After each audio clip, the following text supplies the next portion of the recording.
ఇప్పుడున్నటువంటి Iran, Iraq అంటున్నామే, ఆ ప్రాంతాలు, అక్కడ నెబుకద్నెజర్ పరిపాలిస్తున్న రోజులవి. అతను ఒక దేశానికి వెళ్ళి యవనస్తులందరిని తీసుకొని వచ్చి ఒక చోట ఉంచి ఒక అతనికి అప్పచెప్పాడు. ఇదిగో, ఈ యవనస్తులంతా కాస్త తెలివిగల వాళ్ళు ఉన్నారు, మన దేశస్తులు ఒట్టి దద్దమ్మలు గనుక వీళ్ళని నా ఆస్థానంలో వాడుకోవాలి.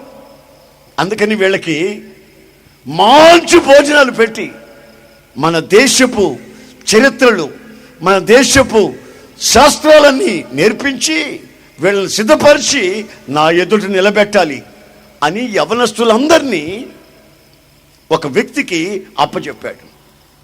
ఆ రోజు వాళ్ళకి రాజభోజనాలు పెట్టారు. మామూలు భోజనం కాదండి, రాజభోజనాలు పెట్టారు. యవనస్తులందరూ చూసి చూడకముందే ఏమాత్రం ఆలస్యం చేయకుండా దొరికిందని ఇష్టం వచ్చాడు తింటున్నారు. వాళ్ళలో ఉన్నటువంటి 4 యవనస్తులు లేచి నిలబడ్డారు. ఆ అధిపతి అంటున్నాడు, అబ్బాయ్ ఏంటి మీరు లేచారు? ఏమండి, ఒక్క మాట అండి. ఏమిటి ఆ మాట? అదేనండి, ఈ రాజభోజనం తిని మా శరీరాలు మేము అపవిత్రపరచుకోమని ఒక నిర్ణయానికి, ఒక తీర్మానానికి మేము వచ్చాం. ఈ రాజభోజనం మేము తినము, మా శరీరాలు అపవిత్రపరచుకోము. ఈ శరీరాలు దేవుని మందిరాలు, ఈ దేహం దేవుని మందిరం, ఇది మేము దీన్ని అపవిత్రపరచం. మీరు భోజనాలు పెట్టారు, కానీ నిషిద్ధమైనటువంటి ఆహారం అక్కడ ఉంది, అది మేము తినకూడదు. ధర్మశాస్త్ర ప్రకారం, మా దేవుని ఆజ్ఞ ప్రకారం మేము ఆ ఆహారాన్ని తినకూడదు. మీరు మంచినీళ్ళు పెట్టలేదు, మత్తెక్కించి శాపానికి గురి చేసే, మనుషుల్ని పశువులుగా మార్చే మద్యం మా ముందు ఉంచారు, మేము వాటిని త్రాగము. ఈ ఆహారము చేత మేము మా శరీరాలను అపవిత్రపరచుకోమని ఒక తీర్మానం చేశాం. ఆయన స్వరూపము, ఆయన పోలిక చొప్పున సృజించబడిన వాళ్ళం మేము. ఈ శరీరంలో ఆ పరమాత్ముడు ఆత్మని పెట్టాడు. ఈ ఆత్మని మరలా పరమాత్మునికి, దేవునికి అప్పచెప్పేంత వరకు ఈ శరీరాలు మేము అపవిత్రపరచుకోము. తినే తిండి వల్ల కానీ, చూసే చూపుల వల్ల కానీ, ఆలోచించే ఆలోచనల వల్ల కానీ, నడిచే నడక వల్ల కానీ, వేసుకునే వస్త్రధారణ వల్ల కానీ మేము మా దేవుణ్ణి అవమానపరచము. ఈ శరీరాలతో ఆయన్ని మహిమపరచాలి మేము, గనుక ఈ ఆహారం మేము భుజించము. అతనికి మతిపోయినట్టయింది. ఏమిటి యవనస్తులు దైవ సంబంధమైన మాటలు మాట్లాడుతున్నారు? ఇది దొరికినప్పుడు తినాలి కదా, వయసు మీద అనుభవించక ఎప్పుడు అనుభవిస్తారు? అయ్యా,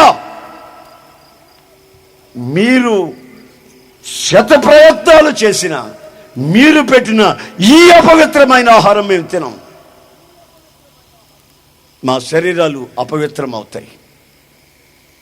నా ప్రియమైన సహోదరులారా, మీ శరీరాల గురించి మీకు ఎంత విలువ ఉందో నాకు తెలీదు, కానీ ఆ 4 కుర్రవాళ్ళు తమ శరీరాలను గురించి ఎంత జాగ్రత్త పడుతున్నారో ఒక్కసారి మీరు ఆలోచించండి.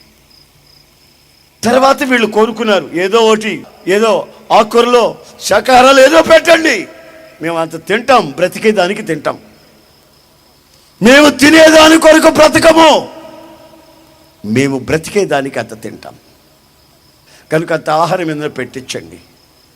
ఏదో 2 రొట్టెలు, ఏదో అంత ఆకుకూరలు పెట్టారు. ఈ 4 శుభ్రంగా అవి తింటున్నారు. ఒక శపథం ఏమిటది? 10 రోజులు మిమ్మల్ని చూస్తాను, మీ ముఖాలు ఏమైనా కళదప్పాయో జాగ్రత్త, మరలా మీరు రాజభోజనాలు తినాల్సిందే, ఆ మత్తు పానీయాలు తాగాల్సిందే. 10 రోజులైన తర్వాత ఈ 4 ముఖాలు చూస్తే ఆ ముఖాలు సౌందర్యముగాను కళగాను ఉండెను అని రాసింది. ఆమేన్, హల్లెలూయా. మీ జీవితాలలో ఒక్కసారి మీరు పరీక్షించండి. మీరు ఇప్పుడు ఏ స్థితిలో ఉన్నారు? మీ శరీరాలు అపవిత్రపరుచుకుంటూ ఉన్నారా, లేక మీ శరీరాలతో ఆయనని మహిమపరుస్తున్నారా? మీ శరీరంలో ఉన్న ప్రతి అవయవం పాపానికి బానిసత్వంలో ఉందా, లేక విడుదల పొంది మీరుగా దేవుణ్ణి హృదయపూర్వకంగా నిండు హృదయంతో ఆయన్ని స్తుతిస్తున్నారా? మత్తెక్కిన పదార్థాలు తాగి జీవితంలో శాపానికి గురైపోతున్నాడు. శరీరం అపవిత్రపడుతుంది.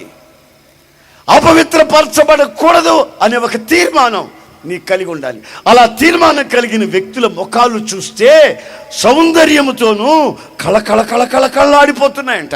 దేవునికి స్తోత్రం, హల్లెలూయా, హల్లెలూయా, హల్లెలూయా.